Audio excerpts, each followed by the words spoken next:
దైవజనునికి కిరీటమైన సంఘమే, కుట్టేసే కీటకమైన సంఘమే బాబోయ్. ప్రతిరోజు పానార్పణగా పోయబడే వ్యక్తి ఎవరైనా ఉన్నారంటే వాళ్ళు సంఘ కాపరులు మాత్రమే. ఒక వ్యక్తి అంటారు, అసలు పరిచర్యకి డబ్బులే అవసరం లేదంటాడు. ఎందుకు ఇలా అన్నాడు? అవసరం లేకపోయినా ఇలా సేవ చేయగలుగుతున్న ఆరాధిస్తే వాడికి సంఘం లేదండి. ఎంతకని వాడికి సంఘం లేదు. మరి ప్రొఫెసర్, మళ్ళీ ప్రొఫెసర్ పప్పులో ఎసరేం కదా.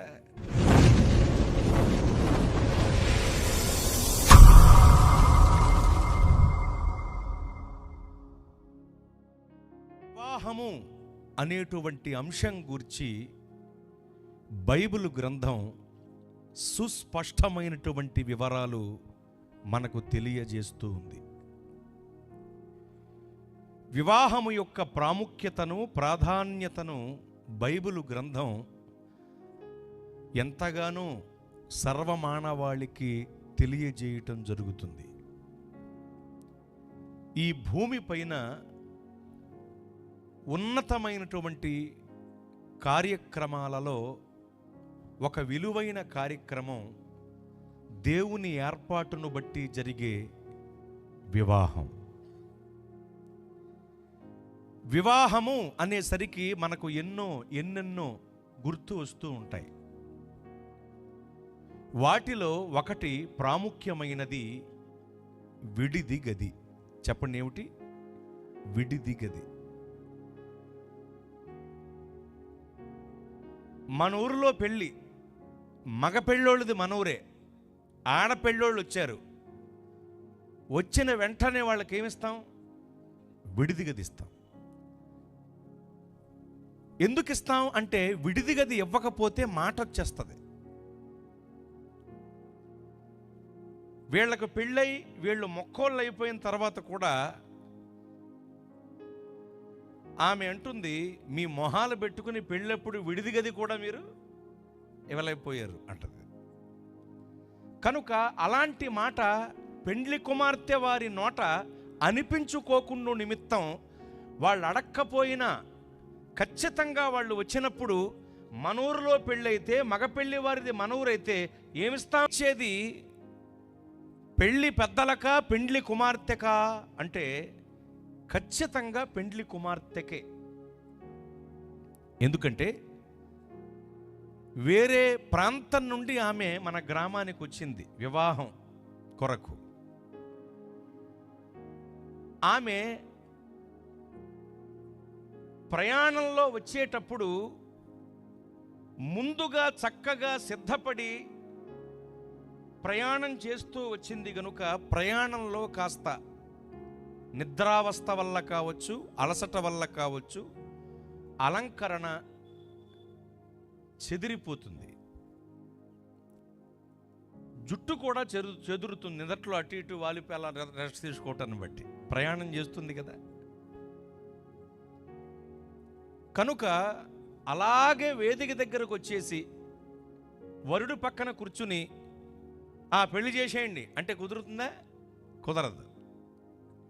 కాబట్టి ఆమె చక్కగా సిద్ధపడటానికి, ఆమె ఎలా సిద్ధపడాలో అలా సిద్ధపడి మంచిగా వరుని వద్దకు రావటానికి వీలుగా మనం విడిది గది ఇస్తాం. విడిది గది ఇచ్చేది ముఖ్యంగా పెండ్లి కుమార్తెకే. ఎందుకంటే ఆమె విడిది గదిలో సిద్ధపడి అప్పుడు వరుని వద్దకు రావాలి, పరిణయమాడాలి. ఇది క్రమం.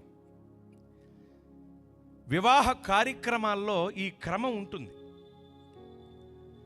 నీచమైన వివాహాల్లో ఈ క్రమం ఉండదు. కొన్ని నీచమైన వివాహాలు ఉంటాయి. ఇరుతరపుల పెద్దల ఆమోదం ఉండదు, కుటుంబ సభ్యుల ప్రమేయం ఉండదు. ఇష్టానుసారంగా అస్తవ్యస్తంగా నచ్చినట్లుగా చేసుకుంటారు కొంతమంది. అలాంటి నీచమైనటువంటి వివాహ కార్యక్రమాలలో విడిది గది అనేటువంటి క్రమం ఉండదు. కానీ ఖచ్చితంగా ఇరుతరపుల పెద్దల ఆమోదంతో జరిగేటువంటి ప్రతి వివాహ వేడుకకు విడిది గది చాలా ప్రాముఖ్యంగా ఉంటుంది. వివాహ క్రమంలో విడిది గదికి చాలా ప్రాధాన్యత ఉంది. ఎందుకు ఇదంతా చెబుతున్నానంటే, వివాహము అనేసరికి బైబిలు గ్రంథంలో గొర్రెపిల్ల వివాహ మహోత్సవం కూడా పరమ ప్రాముఖ్యమైనది. ఎందుకంటే ఈ ప్రపంచములలో, ప్రపంచం కాదు, ఈ ప్రపంచములలో జరగబోయే ఆఖరి వివాహం గొర్రెపిల్ల వివాహం మహోత్సవం. ఈ మహోత్సవంలో వరుడు యేసుక్రీస్తు, వధువు సంఘమే. మరి పెళ్ళెక్కడా అంటే మధ్యాకాశంలో అనేవాళ్ళు అధిక సంఖ్యాకులు ఉన్నారు. పరలోకంలో అనే వాళ్ళు కూడా కొంత స్వల్ప సంఖ్యాకులు ఉన్నారు. నేను ఎవరిని విమర్శించను, బాధ పెట్టను, కానీ ఒక కోణంలో చెబుతా మీకు. మధ్యాకాశం కావచ్చు, పరలోకం కావచ్చు, పైన ఉన్నాయా, భూమి మీద ఉన్నాయా? మధ్యాకాశం కాబట్టండి మధ్యలో ఉంటుందండి. ఆ 1వ తరగతి పిల్లలా చెప్పకూడదు. మళ్ళీ నేను క్లియర్గా అడుగుతున్నాను. మధ్యాకాశం కావచ్చు, పరలోకం కావచ్చు, పైన ఉన్నాయా, భూమి మీద ఉన్నాయా అంటే ఖచ్చితంగా అవి పైనే ఉన్నాయి. అవి పైనే ఉన్నాయి కాబట్టి ఇప్పుడు పెళ్లి జరిగేది ఎక్కడా? పైన. పైన పెళ్లి జరుగుతుందంటే అర్థం ఏంటో తెలుసా? పెండ్లి కుమారుడి ఇంటి వద్ద పెళ్లి జరుగుతున్నట్లు లెక్క. ఎందుకంటే గొర్రెపిల్ల వివాహ మహోత్సవంలో వరుడెవరు? ప్రభువైన యేసుక్రీస్తు వారు. యేసు ప్రభువు వారు పైవాడు. ఎలా అంటే ఆయన నామం అన్ని నామముల కంటే పైనామం. ఆయన దేవతలందరికీ పైగా ఉండు మహత్యము గల దేవుడు. మనము క్రింది వారము, ఆయన పైవాడు. బైబిల్లో చెప్పబడిన మాటలు ఇవి. ఆయన పైవాడు కనుక పై స్థానం ఎవరిది? యేసు ప్రభువు వారిది. ఇప్పుడు పెళ్లి జరిగేది పైన, భూమి మీద? పైనే. అంటే ఎవరి ఇంటి వద్ద జరుగుతున్నట్లు లెక్క వస్తుంది? పెండ్లి కుమారుడి ఇంటి వద్ద పెళ్లి జరుగుతున్నట్లు లెక్క వస్తుంది. ఎందుకంటే పై స్థానం అయింది కాబట్టి. ఇప్పుడు పెండ్లి కుమారుడి ఇంటి దగ్గర పెళ్ళి అయితే పెండ్లి కుమార్తెకి ఏమి ఇవ్వాలి? విడిది గది ఇవ్వాలి. విడిది గది ఇవ్వాలి కాదు, ఇచ్చారు. వధువు సంఘ సిద్ధపాటు కొరకు దేవుడు అనుగ్రహించిన ప్రశస్తమైన విడిది గది ప్రార్థనా మందిరమే. ప్రార్థనా మందిరము సంఘ వధువు సిద్ధపాటు కొరకు దేవుడు అనుగ్రహించిన ఒక ప్రశస్తమైన విడిది గది. విడిది గది. ఇది నీ గది, నా గది, మనందరి గది. సంఘ వధువు సిద్ధపాటు కొరకు దేవుడు అనుగ్రహించిన ప్రశస్తమైన విడిది గది అది. స్తోత్ర. మన ఊళ్ళో పెళ్ళి, మగ పెళ్ళోళ్ళది మన ఊరే. ఆడపెళ్ళోళ్ళు వచ్చారు, విడిది గది ఇచ్చాం.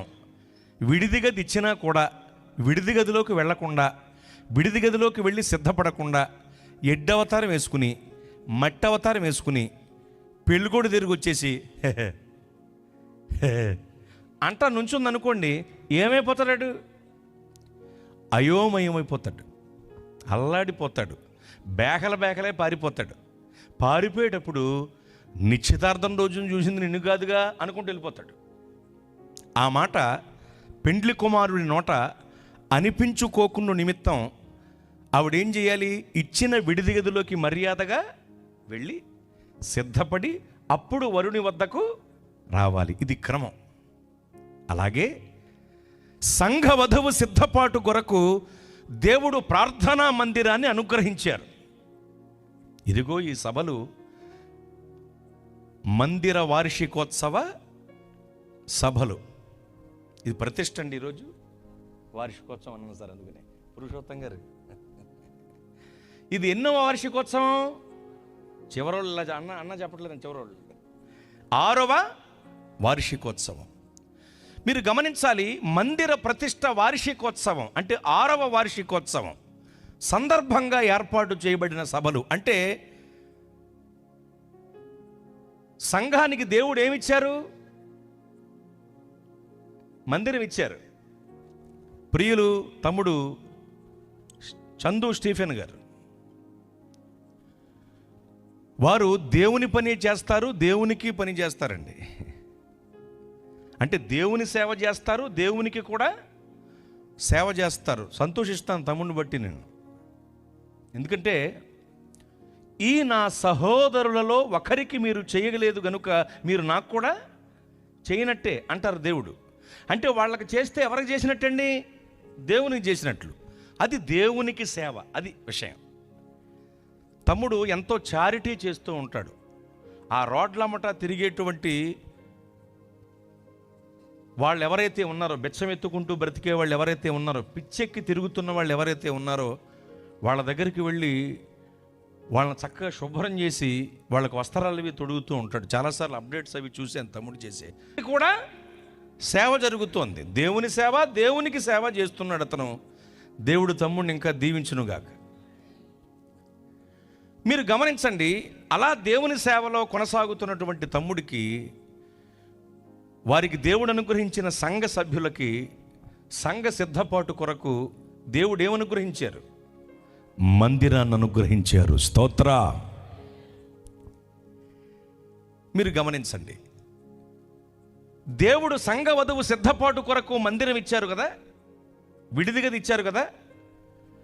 ఇచ్చిన విడిది గదిలోనికి మర్యాదగా రాకుండా, దేవుని మందిరం అనబడిన విడిది గదిలో రాకడకు సిద్ధపడకుండా, ఎలా పడితే అలా, ఎక్కడి పడితే అక్కడి నుండి వచ్చేసి ప్రభువుని ఎదుర్కొంటే ప్రభువు ఏమంటారు? మీరెవరో నాకు తెలియదంటారు. అదేంటి ప్రభు, మేము మీకు తెలియకపోవటం ఏంటి? మేము పలానా కొండ, మట్టి, గడ్డ, రాయి, రెప్ప, ఎలుక, ఏనుగు, ఒంటె, కుందేలు, సింహం, పులి, గుర్రం అని రకరకాల పదప్రయోగాలతో ఎంత గొప్పగా గప్పాలు కొట్టుకుని బయటికి చెప్పుకున్నా అవన్నీ విని ప్రభు అంటారు, అక్రమము చేయువారులారా మీరు నా యొద్ద నుండి తొలగిపోండి అంటాడు. క్రమం కానిదే కదండి అక్రమం. క్రమం కానిది అక్రమం. అసలు క్రమం ఏమిటి?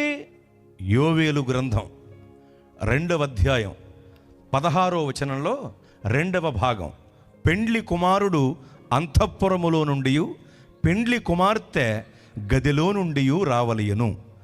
అక్కడ అలంకార పదప్రయోగం చేయబడింది. పెండ్లి కుమారుడు అంటే ప్రభువైన యేసుక్రీస్తు వారు. ఇక్కడ మీరు గుర్తుంచుకోవలసిన ఒక మాట చెబుతాను. ఆయన దేవుడు, మనం భక్తులం. ఆయన ప్రియుడు, మనం ప్రియురాలు. ఆయన భర్త, సంఘం భార్య.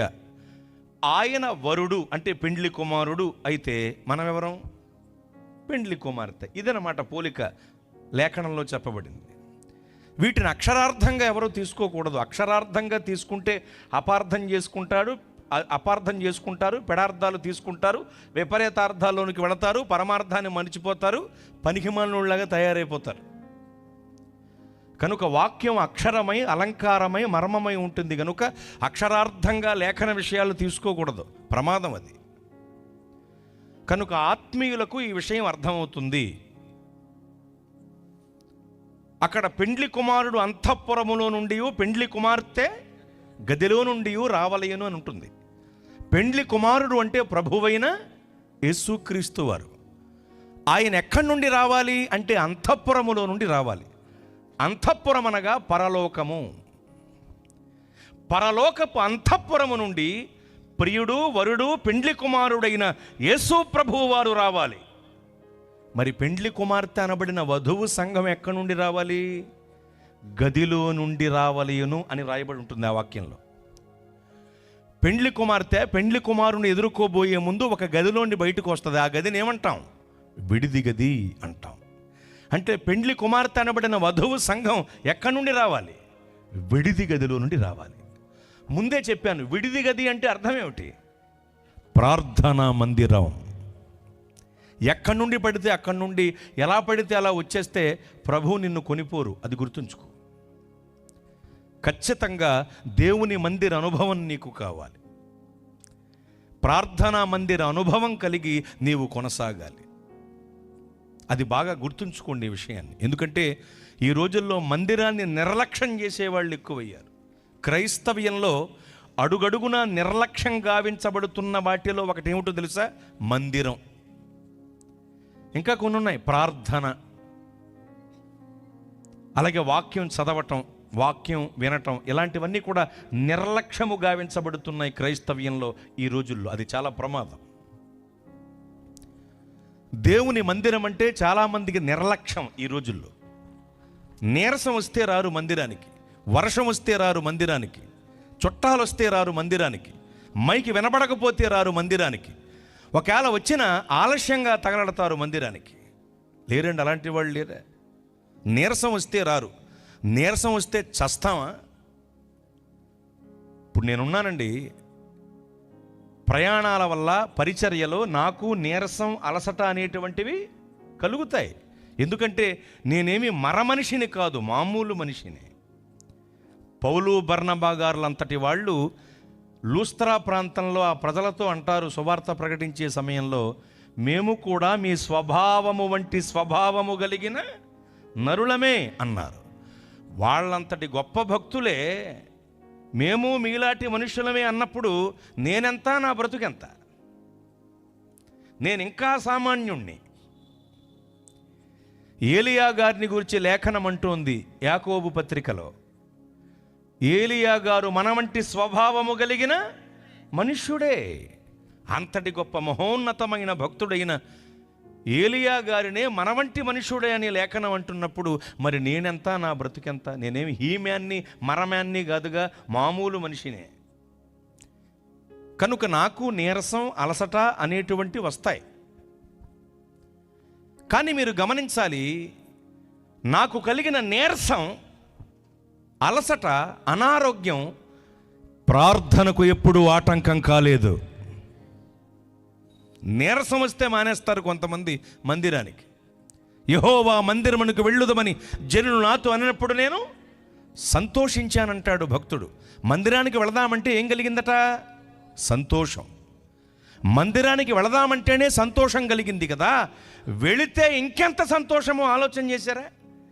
దేవుని సన్నిధిలో సంపూర్ణ సంతోషము కలదు. మందిరానికి వెళదామంటేనే సంతోషం కలిగింది కదా, వెళితే ఇంకెంత సంతోషమో అని ఆలోచన చేయాలి. అంతేగాని మందిరానికి వెళ్దాం వస్తావా అంటే, నీకు తెలీదా ఈరోజు నాకు జబ్బు, నాకు వ్యాధి, నేను రాకూడదు అని ఏదో ఒకటి చెప్పి మానేస్తారు కొంతమంది. నీరసం వస్తే రారు, వర్షం వస్తే రారు. మీరు చాలా మంచివాళ్ళు, వాతావరణం అననుకూలంగా ఉన్నా వచ్చి ఇక్కడ కూర్చున్నారు.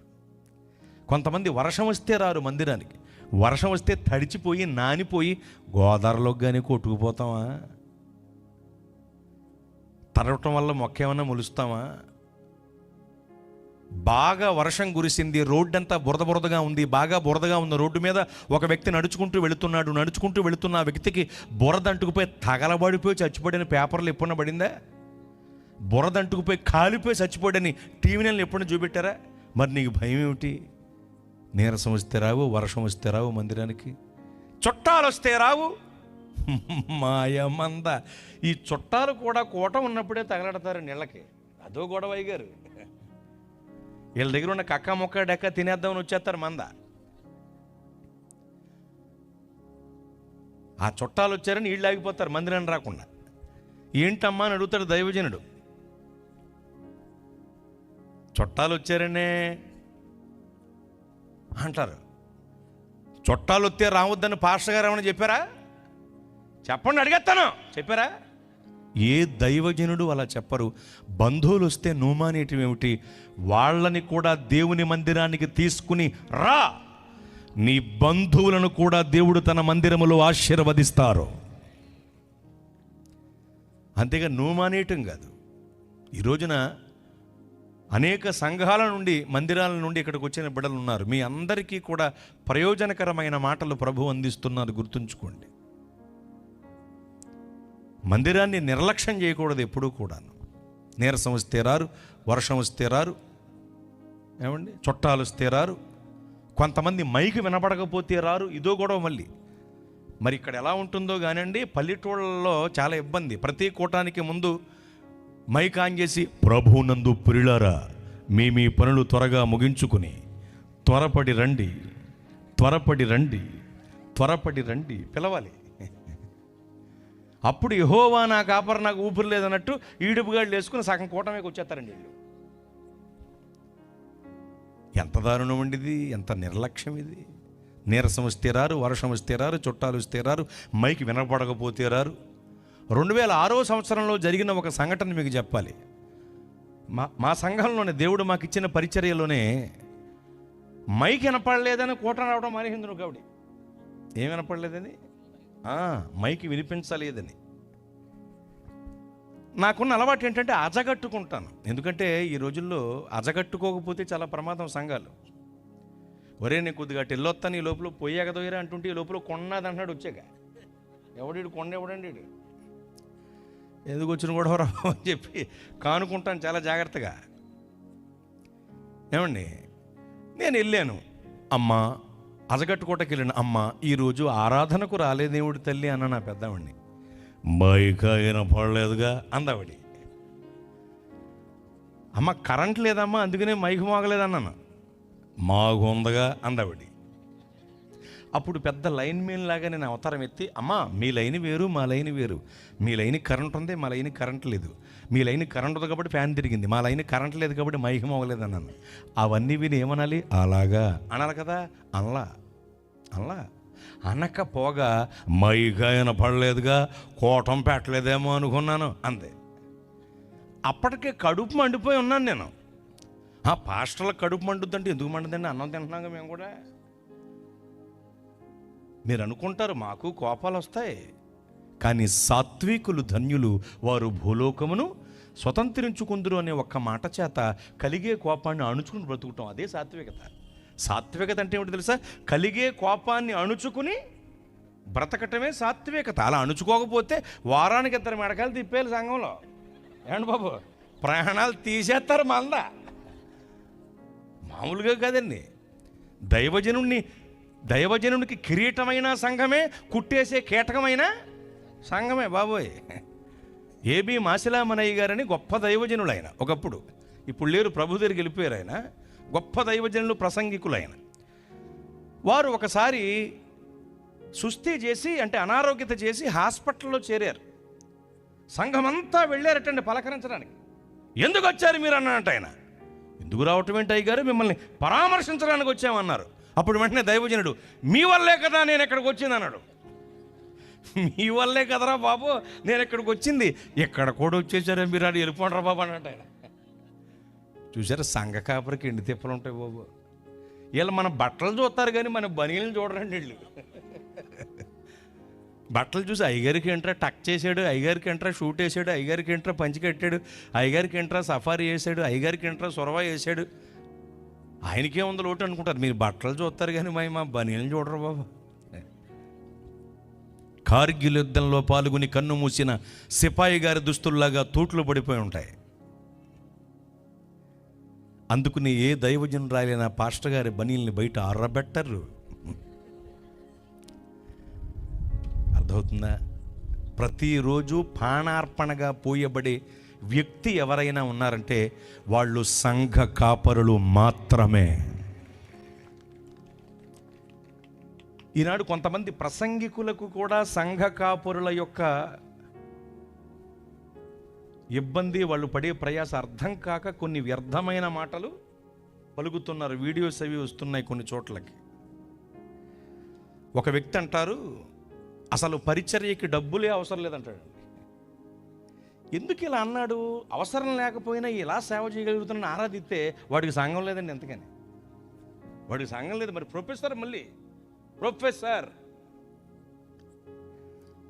పప్పులో ఎసరేం కదా, వాడికి సంఘ పరిచయం లేదు. ఆదివారం వస్తే సార్ వాడు మళ్ళీ ఇంకో సంఘానికి వెళ్ళిపోవాలి. అదే వాడు బతుకు. వాడు మైకెట్టుకుని అసలు అవసరమే లేదంటాడు. సరే అక్కడతో వదిలేడా శవపేటకు మహోడు.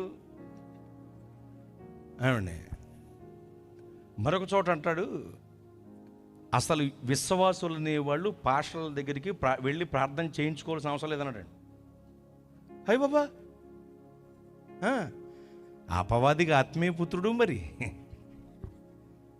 100 కుక్కలు దాడి చేసి మొక్కలు పీకేసిన మొహం వేసుకుని ఇలాంటి డొక్కులు స్టేట్మెంట్లు ఇచ్చేవాళ్ళు ఉన్నారు.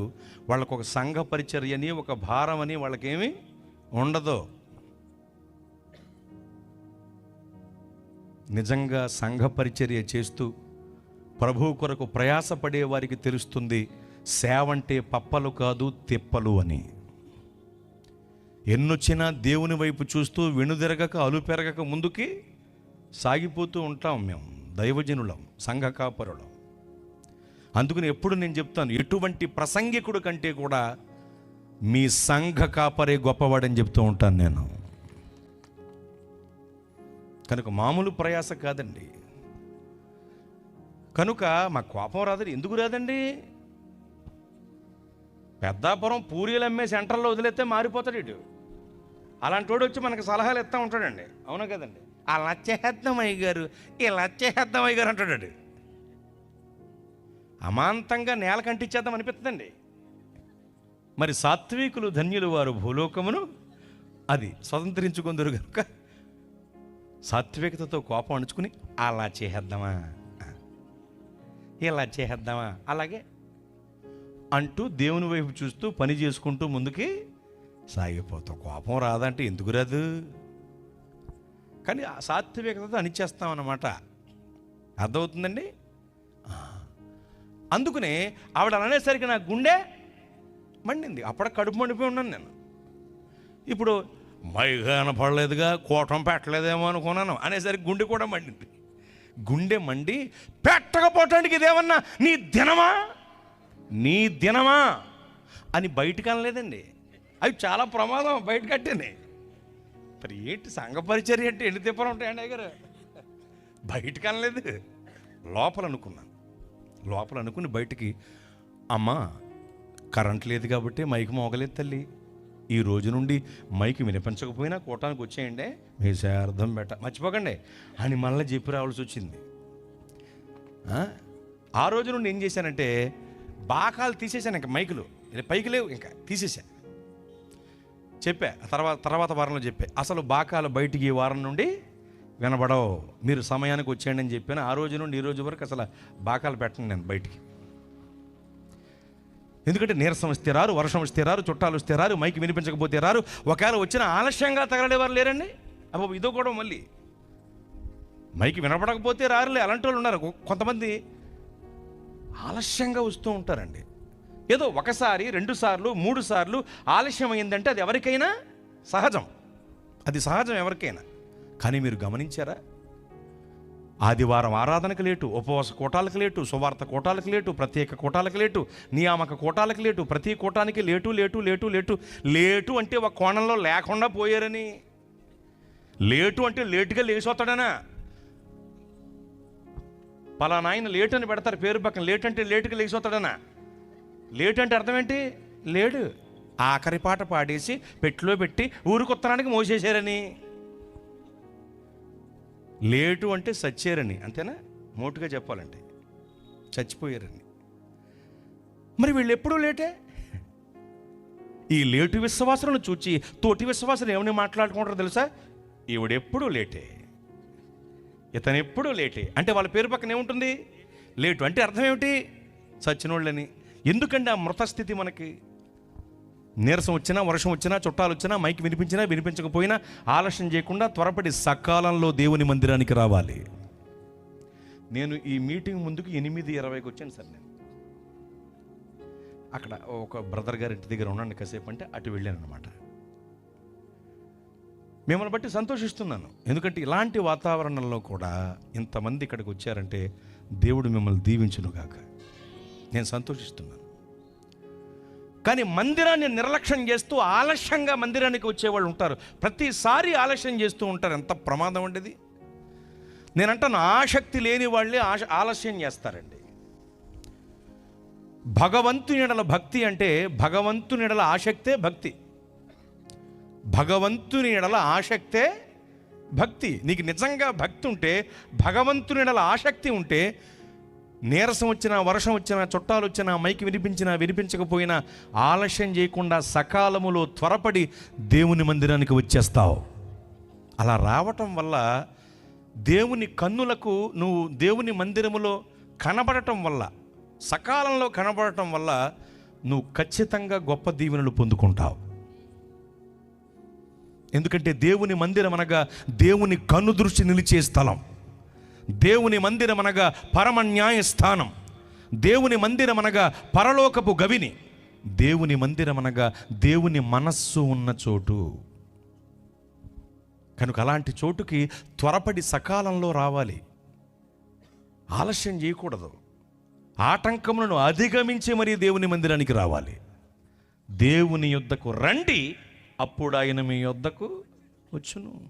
నువ్వు దేవుని సన్నిధికి రావటం, దేవుని కనుదృష్టిలోనికి రావటం, దేవుని మనస్సు ఉన్న చోటికి రావటం, దేవుని వద్దకు రావటం. దేవుడు ఖచ్చితంగా నీవు వెళ్ళు చోట్ల నీతో వచ్చి నిన్ను ఆశీర్వదిస్తారు, నీ వద్దకు వచ్చి. దేవునికి స్తోత్రం. కనుక దేవుని వద్దకు రావాలి, దేవుని సన్నిధికి రావాలి, దేవుని మందిరానికి రావాలి. నా మట్టుకు నేను నా బ్రతుకులో యేసు ప్రభువు వారిని నమ్ముకున్న క్రొత్తలో సినిమాకి వెళుతున్నాను అని చెప్పి దేవుని మందిరానికి వెళ్ళేవాడిని. ఈ రోజుల్లో మందిరానికి మానేసి సినిమాలకు చెక్కేసేవాళ్ళు కొందరు ఉంటారు. నేను సినిమాకి వెళుతున్నాను అని చెప్పి దేవుని మందిరానికి వెళ్ళేవాడిని. ఒక మాతాధ స్త్రీ వైష్ణవ కుటుంబంలో పుట్టినవాడను, రామానుజ గోత్రి. నేను కూడా పౌరోహిత్యం చేశాను. మీకు సందేహంగా ఉంటే కూటమైన తర్వాత కలవండి, మీ పేరున 4 మంత్రాలు చదువుతాను. నేను వైష్ణవయాన్ని విడిచి క్రైస్తవ్యంలోకి వచ్చినవాడిని. అలాగని నేనేదో గొప్పవాడిని మీ ముందు లెవలేయట్లేదు. ఒకప్పుడు పెండాలు పెట్టుకునేవాడిని, ఇప్పుడు దండాలు పెట్టించుకునే స్థితిలో నా ప్రభువు నన్ను ఉంచారు. ఇంతటి గొప్ప మహద్భాగ్యకరమైన జీవితం యేసు ప్రభువు వారి ద్వారా నేను పొందుకున్నాను. అందుకనే ఏ చోటుకి వెళ్ళినా నన్ను గుర్తుపట్టిన వాళ్ళందరూ చేతులు జోడించి వందన సమర్పణ చేస్తుంటే ఎప్పటికీ ప్రభువునందు నేను ఆనందిస్తూనే ఉన్నాను. అంత గొప్ప బ్రతుకుని దేవుడిచ్చారు నాకు. నీచ స్థితి మట్టికి చేర్చబడవలసిన వాణ్ణి మహిమకు మార్చారు దేవుడు. మీ ముందు కూడా నన్ను సాక్షిగా నిలవబెట్టారు. నేను వైష్ణవయాన్ని విడిచి క్రైస్తవంలోకి వచ్చాను. మరి క్రైస్తవంలోకి వస్తే ఈ బట్టలు ఏంటంటారు కొంతమంది. ఒరే బాబు, ఒక 7 ఏళ్ళుగా వేసుకుంటున్నానులే, తప్పే ఉంది. ఈ రామరాజు బట్టలు రా బావి, అందరికీ చెప్పాల్సి వస్తుందండి. ఇది కులపరమైన బట్టలు కాదు సార్. ఇది ఎవరెళ్ళినా అమ్ముతారు రామరాజు షాప్కి. తెలియకపోతే చెప్తాను అడ్రస్, కాకినాడలో. అక్కడికి వెళ్తేనండి అమ్ముతారు. ఇక కుట్టించుకోవాల్సిన పని లేదు, నాకు వెయిటింగ్ చేయవలసిన పని లేదు. దారిలో కొనుక్కోవటం, వేసుకోవటమే. పైగా నా బాడీ జాడీలా ఉంటుంది కదండి. కరెక్ట్ అయిన బట్టలు అక్కడ దొరుకుతాయి రామరాజులో. ఇక ఇబ్బంది లేదు, శుభ్రంగా ఉంటుంది. మొత్తం సెట్ అంతా అమ్మేస్తారు అక్కడ. సెట్ అంటే అన్నీ వేసుకోవాలి అందులో మళ్ళీ. అది కొంతమందికి అర్థం కాలేదు. మొత్తం సెట్ అంతా అమ్మేస్తారు, కొనుక్కుని వేసుకోవటమే. కావాలితే నువ్వు కూడా వెళ్ళి కొనుక్కో, ఎవడొద్దన్నాడు, వేసుకు తిరుగు రేపటి నుండి. రామరాజు బట్టలు ఈ కులపరమైన బట్టలు కాదు. నేను ఇప్పుడు క్రైస్తవుణ్ణి. కనుక మీరు గమనించండి, నేను వైష్ణవయాన్ని విడిచి క్రైస్తవ్యంలోకి వచ్చిన తొలి రోజుల్లో, క్రొత్తలో సినిమాకి వెళుతున్నానని చెప్పి దేవుని మందిరానికి వెళ్ళేవాడిని. రహస్య క్రైస్తవ జీవితం జీవించే సమయంలో. ఈ రోజుల్లో మందిరానికి మానేసి సినిమాలకు చెక్కేసేవాళ్ళు ఉన్నారు కొంతమంది. ఇశ్రాయేలీయులు ఐగుప్తుని విడిచి వాగ్దాన దేశానికి వెళుతున్నప్పుడు వాళ్ళకి ఎర్ర సముద్రం అడ్డొచ్చింది, కానీ అది వాళ్ళను ఆపలేకపోయింది. నిన్ను ఆఫ్టర్ ఆల్ చిన్న సీరియల్ ఆపేస్తుంది, మందిరాన్ని రానివ్వకుండా. వాళ్ళండి ఎర్ర సముద్రం కూడా ఆపలేకపోయిందండి. వీళ్ళని సీరియల్స్, సినిమాలు, క్రికెట్ మ్యాచ్లు ఆపేస్తూ ఉంటాయి మందిరానికి రానివ్వకుండా. సిగ్గులేదా జీవితాలకి? దేవుని మందిరానికి ఆసక్తితో వెళ్ళాలి, ఆతృతతో వెళ్ళాలి, తపనతో వెళ్ళాలి. మందిర ఆవరణమును చూడవలనని నా ప్రాణము ఎంతో ఆశపడుచున్నది. అంత ఆశతో వెళ్ళాలి దేవుని మందిరానికి. దేవుని మందిరాన్ని ఎప్పుడు మనము నిర్లక్ష్యము చేయకూడదు. ఓబేదేదోము ఇంటిని ఆశీర్వదించటానికి మందసాన్ని పెట్టించిన దేవుడే ఆ ప్రాంతాన్ని రక్షించి ఆశీర్వదించటానికి మందిరాన్ని కట్టిస్తారు. స్తోత్రం. పాత నిబంధన కాలములో మందసం ఎటువంటిదో ఈ కాలములో మందిరము అటువంటిదండి. కనుక మందిరం, దేవుని మందిరం, దేవుడు మనకిచ్చిన ప్రశస్తమైన విడిది గది. చెత్తగా ఉన్న వాళ్ళని కూడా క్రొత్తగా మార్చగలిగిన ఓ ఆధ్యాత్మిక కర్మాగారం దేవుని మందిరం. అంత గొప్పది దేవుని మందిరం. మనం రూపాంతర పరచబడుటకు మనకు ఉపయోగపడే స్థలం దేవుని మందిరం. గొంగలి పురుగుకు ప్యూపా అనే గూడు ఎంత ముఖ్యమో రూపాంతరం చెందటానికి, మన బ్రతుకులు రూపాంతరం చెందటానికి దేవుని మందిరము అనే గూడు మనకంత అవసరం. అందుకనే యేసు ప్రభువు వారు రూపాంతరం చెందినటువంటి తాబోరు కొండపైన కట్టించారు. దాని అర్థం ఏంటో తెలుసా? మీరు రూపాంతరం చెందటానికి కొండలెక్కవలసిన అవసరం ఉండవచ్చు అనే పాఠం ప్రార్థనా మందిరాన్ని కట్టించారు దేవుడు. అంత గొప్పది ప్రార్థనా మందిరం. నిర్లక్ష్యం చేయకూడదు మందిరాన్ని. ప్రార్థనా మందిరం దేవుడు మనకిచ్చిన విడిది గది. ఎందుకంటే ఈ ప్రపంచములలో జరగబోయే ఆఖరి వివాహం, గొర్రెపిల్ల వివాహ మహోత్సవం. ఈ మహోత్సవంలో వరుడు యేసుక్రీస్తు, వధువు సంఘం. పెళ్ళి ఎక్కడ అంటే పై భాగంలో జరుగుతుంది, పై స్థానంలో జరుగుతుంది. ఆ యొక్క వివాహ వేడుకలో పాలు పంపులు పొంది వరుని చెంత కూర్చుని లేక నుంచుని వరుణ్ణి పరిణయమాడేటువంటి వధువు సిద్ధపడటానికి, అనగా వధువు సంఘము సిద్ధపడటానికి దేవుడు అనుగ్రహించిన ప్రశస్తమైన విడిది గదే ప్రార్థన మందిరం. అందుకనే మీకు అర్థం కావటానికి చిన్న వివరణ చెప్పి మీ కొరకు ప్రార్థిస్తాను. గుర్తుంచుకోండి, చాలా ఆలస్యమైంది కనుక త్వరగా చెబుతున్నాను. మన ఊరిలో పెళ్ళి, ఈ కథ ఎప్పుడు మర్చిపోకూడదు. ఇంకా పెళ్ళి అనేసరికి ఎన్ని గుర్తొచ్చేయాలి. మన ఊరిలో పెళ్ళి, మగ పెళ్ళోళ్ళు మన ఊరే, ఆడపెళ్ళోళ్ళు వచ్చారు, విడిది గది ఇచ్చాం. విడిది గది ఇచ్చిన వెంటనే వధువు తరపు వాళ్ళు విడిది గదిలోకి వెళ్తారు. విడిది గదిలోకి వెళ్ళిన వెంటనే వధువుకి ఖచ్చితంగా అద్దం కావాలి. అవునా కదా? ఖచ్చితంగా అద్దం కావాలి. ఎందుకు? తనను తాను చూచుకోవాలి. ఆ తపన ఉంటుంది ఆవిడకి. ఆవిడ గదిలోకి వెళ్ళి ఇలా వెతికిందో లేదో వధువు ఓ ప్రక్కన ఒక నిలువుటద్దం పెట్టి ఉంటుంది ఆ విడిది గదిలో. బాగా గుర్తించండి, మామూలు విడిది గదిలో అద్దం ఉంటుంది, దేవుని మందిరం అనబడిన విడిది గదిలో వాక్యపుటద్దం ఉంటుంది. మామూలు అద్దం నీ మొహం ఎట్టుందో చూపెట్టుద్దంతే. నువ్వు కొరియా కూతులాగా ఉన్నావా, చమ్మల్లో బందిపూట్లాగా ఉన్నావా, కరెంట్ షాక్ కొట్టిన కాకిలాగా ఉన్నావా, వడదబ్బదైన ఉడతలాగా ఉన్నావా, గొరగెదుల్లో గూనిగెద్దులాగా ఉన్నావా, దూడల్లో దునపోతులాగా ఉన్నావా, టెప్పర్ లారీ వెనకాల బేతాళు బొమ్మలాగా ఉన్నావా, నీ మొహం ఎట్టుందో చూపెట్టేది మామూలు అద్దం. మన స్థితిని మనకు చూపెట్టి మన బ్రతుకుని సరిచేసి నిలబెట్టేది వాక్యపుటద్దం. మామూలు విడిది గదిలో మామూలు అద్దం ఉంటుంది, దేవుని మందిరం అనబడిన విడిది గదిలో వాక్యపుటద్దం ఉంటుంది. వాక్యపుటద్దం, దేవుని మందిరం అనబడిన విడిది గదిలో ఉన్న వాక్యపుటద్దం దైవ జనునిలో నుండి ప్రతి ఆరాధనలో, ప్రతి కూడికలో కూడా మన స్థితిని మనకు చూపెడుతుంది, మన బ్రతుకుని సరిచేస్తుంది. వాక్యపుటద్దం నీ స్థితి నీకు చూపెట్టినప్పుడు నువ్వు నొచ్చుకుంటావు, నువ్వు గుచ్చబడతావు, నువ్వు హృదయంలో నరకబడతావు. అప్పుడు నువ్వు అనుకుంటావు, ఈరోజు పాస్టర్ గారు వాక్యంలో పెట్టి నన్నే ఉతికి పిండి ఆరేసి క్లిప్లు ఎట్టేహాడు అనుకుంటావు.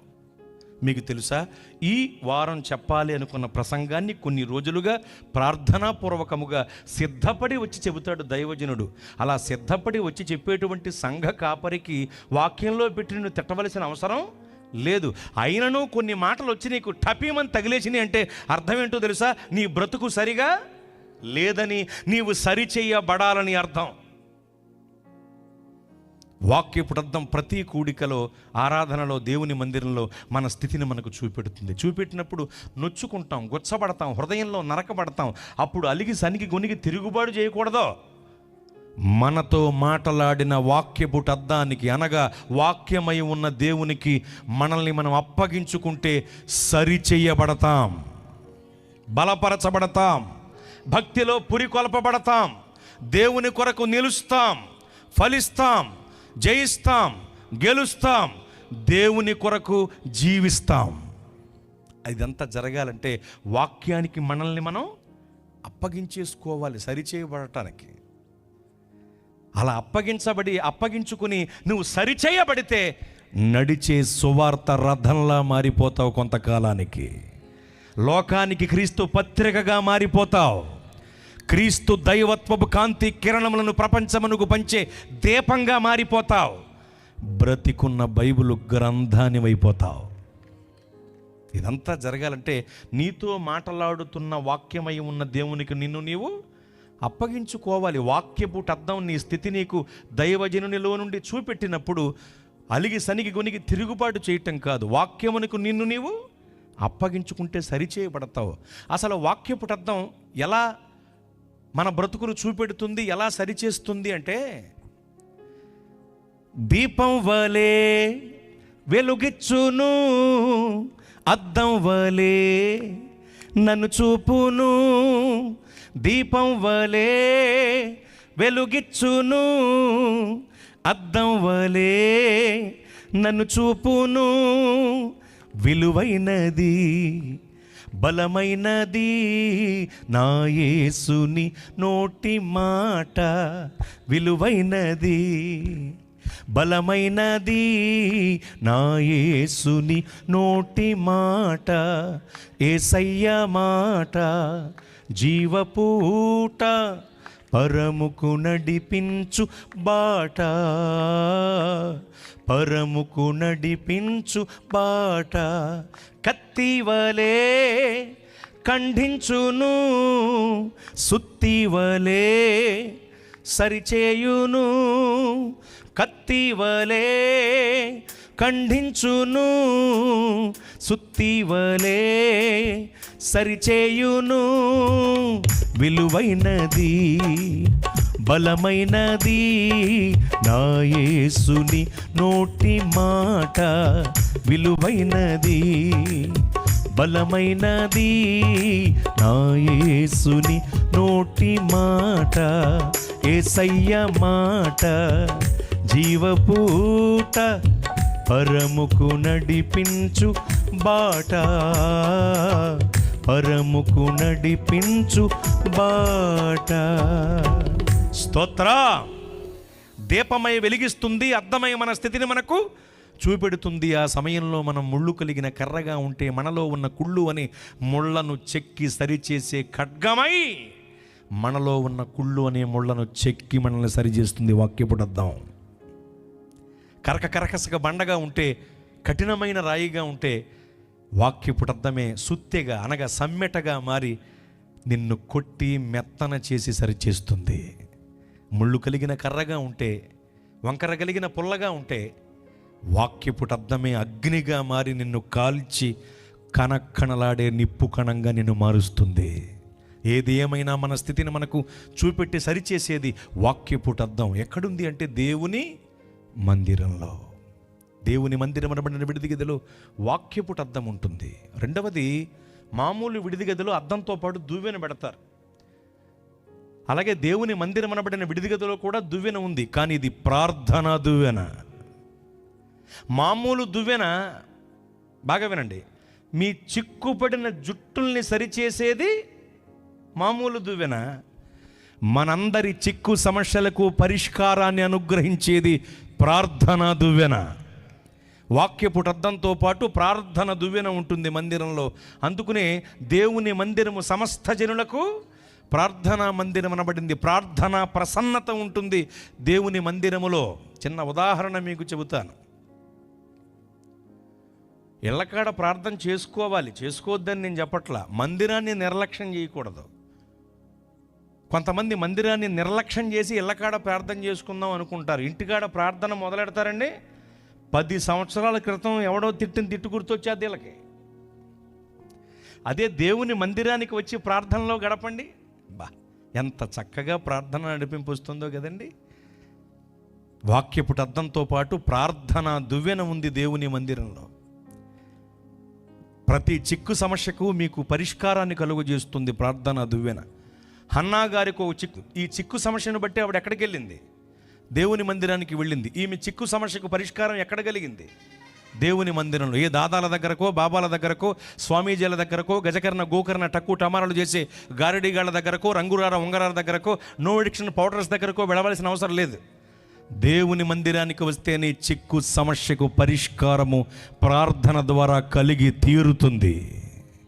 వాక్యపు అద్దంతో పాటు మందిరంలో ఏముంది చెప్పండి? ప్రార్థన దువ్వెన ఉంది. అంతేకాదు, మామూలు విడిది గదిలో అద్దం దువ్వెనతో పాటు ఒక టాయిలెట్ బాక్స్ పెడతారండి.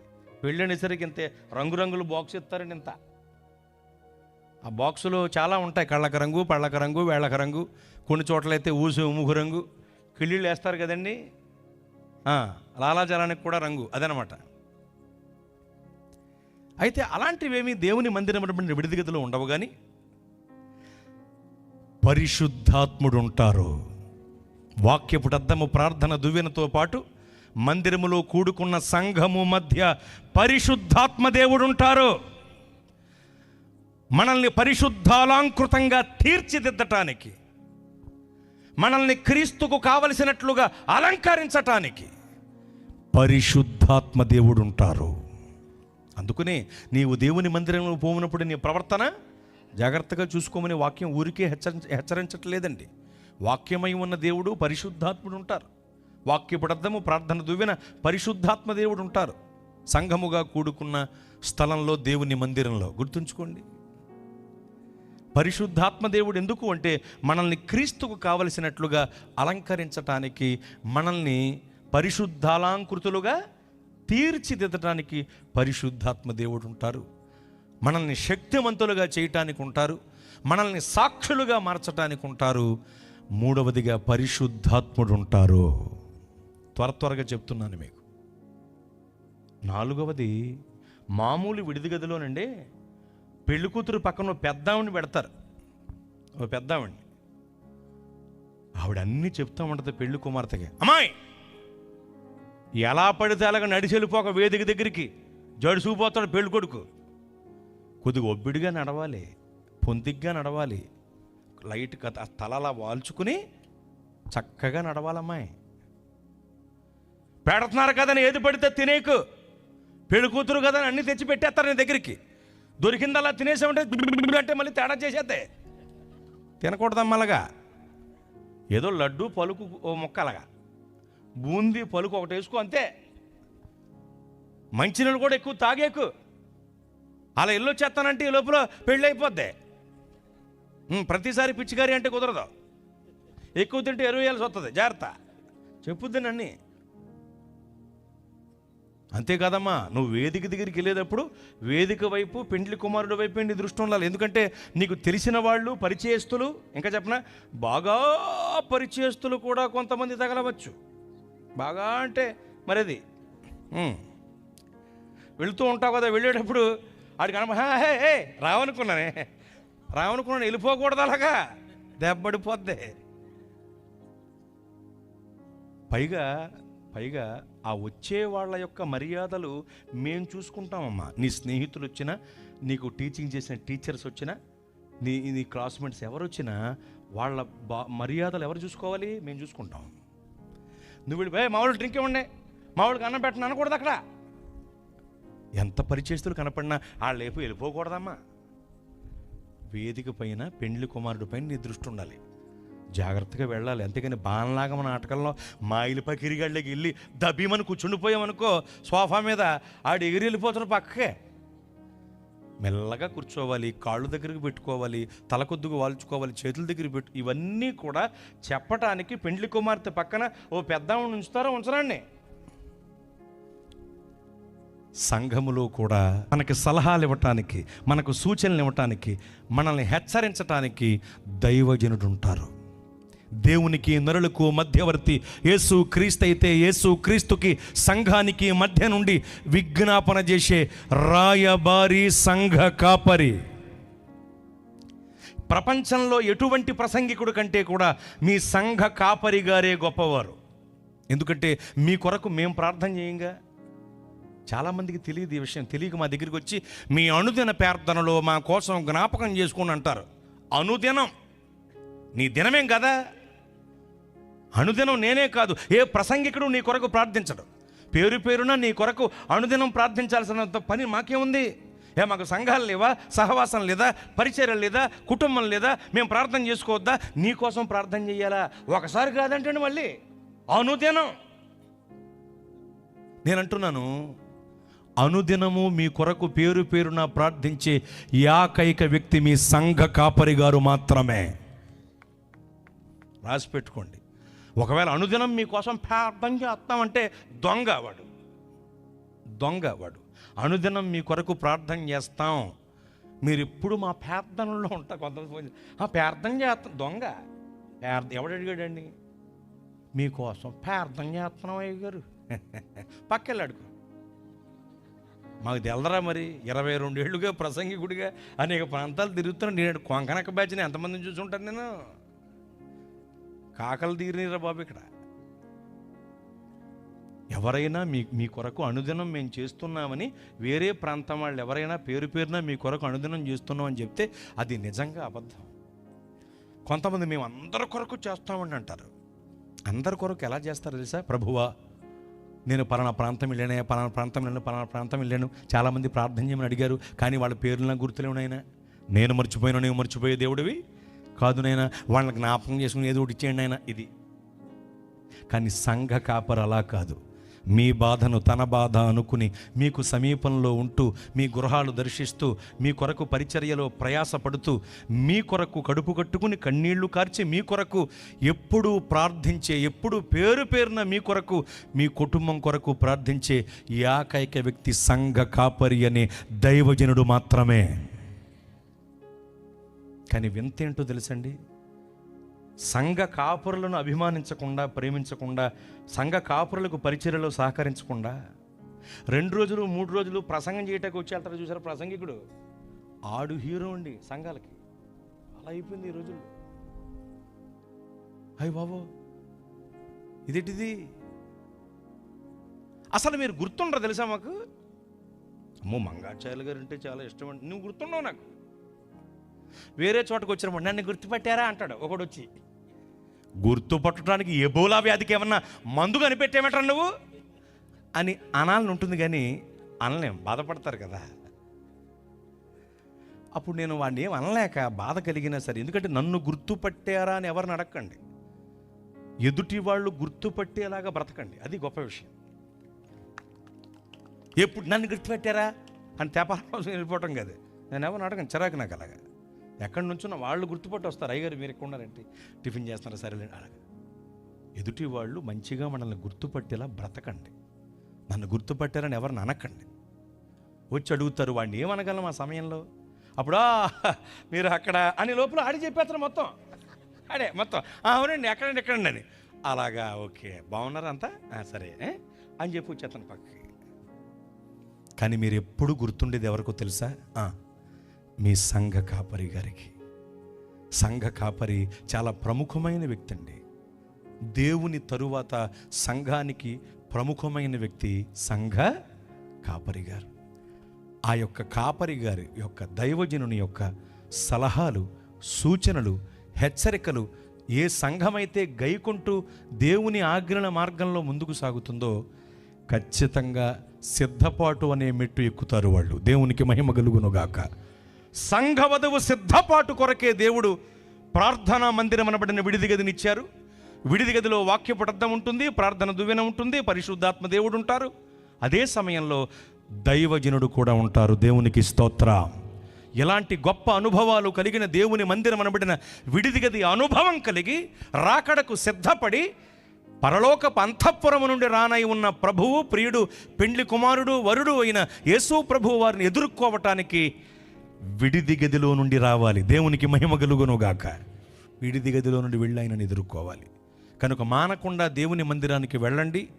దేవుని మందిరం అనబడిన విడిది గదిలో రాకడకు సిద్ధపడండి. దేవుని మందిరం అనబడిన విడిది గది అనుభవంతో ప్రభువుని మనం ఎదుర్కొందామండి. మందిరాన్ని ఎప్పుడు నిర్లక్ష్యం చేయకండి. మందిరానికి వెళితేనే భక్త, ఇంటికాడ ఉంటే భక్తి కాదా, మేము ఇంటికాడ ఉండి కూడా ప్రార్థన చేసుకుంటున్నాం అనేవాళ్ళు కూడా తయారయ్యారండి. అలాంటి వాళ్ళను బైబిల్ ఏమంటుందో తెలుసా అండి? అడవి కుక్కలు అంటుందండి. యెషయా గ్రంథం 13వ అధ్యాయం 22వ వచనం చదువుకున్న తర్వాత ఇప్పుడు కాదు. వారి నగరులలో నక్కలను, వారి సుఖవిలాస మందిరములలో అడవి కుక్కలను మొరలెడును అని వ్రాయబడింది. అక్కడ నక్కలు కుక్కలను ఉంటుంది. అది అలంకార పదప్రయోగం. అది నక్కలు అనే మాటను పక్కన పెట్టి కుక్కలు అనే పాఠాన్ని మనం తీసుకుంటే ఏ కుక్కలవి? అడవి కుక్కలు. అడవి అంటే లోకము, కుక్కలు అంటే మనుషులు. అడవి కుక్కలు అంటే లోక సంబంధమైన మనుషులు. వీళ్ళు మొర్ర పెడతారు అంటే ప్రార్థన చేస్తారు. ఎక్కడ ప్రార్థన చేస్తారు? సుఖవిలాస మందిరములలో. సుఖవిలాస మందిరం అంటే ఇల్లు. దేవుని మందిరం వేరు, సుఖవిలాస మందిరం వేరు. సుఖవిలాస మందిరం అంటే ఇల్లు. నీ ఇంటికాడ అడిగే నాథుడు ఉండడు. ఏంటి ముసుగులు వేసుకోలేదండి కొంతమంది? ముసుగులు వేసుకోండి. స్తోత్రం అంటే చేతులు ఎత్తరే, ప్రార్థన అంటే ఏకీభవించరే, కాళ్ళు జాపం కూర్చుంటారంటే సరిగ్గా కాళ్ళు పెట్టుకోండి అని ఇలాంటి మాటలు అడిగి గద్దించి బుద్ధి చెప్పే సేవకుడు ఇంటింటి దగ్గర ఉండడు అని చెప్పడానికి నేను చెప్తుంటే ఇప్పుడు చెప్తున్నాను అనుకుంటున్నారు వీళ్ళు, సరి చేసేస్తున్నారు. ఇప్పుడు చెప్పట్లేదు అయ్యారు ఎంతకీ. నేను అంశం ఏంటి, ఇంటికాడ అడిగే నాథుడు అది చెప్తుంటే వీళ్ళు చూడండి ఇప్పుడు అంటలేదండి బాబునే. ఇలాంటి మాటలు అడిగి గద్దించి బుద్ధి చెప్పే సేవకుడు ఇంటింటి దగ్గర ఉండడు గనుక ఇక వాళ్ళ ఇష్టం. ప్రార్థన చేసినా చేయకపోయినా అడిగేవాళ్ళు ఉండరు. ఎందుకంటే నీ ఇల్లు సుఖ విలాస మందిరం, నువ్వు కలిగి ఉండవలసిన అనుభవం దేవుని మందిరం. దేవునికి మహిమ కలుగునుగాక.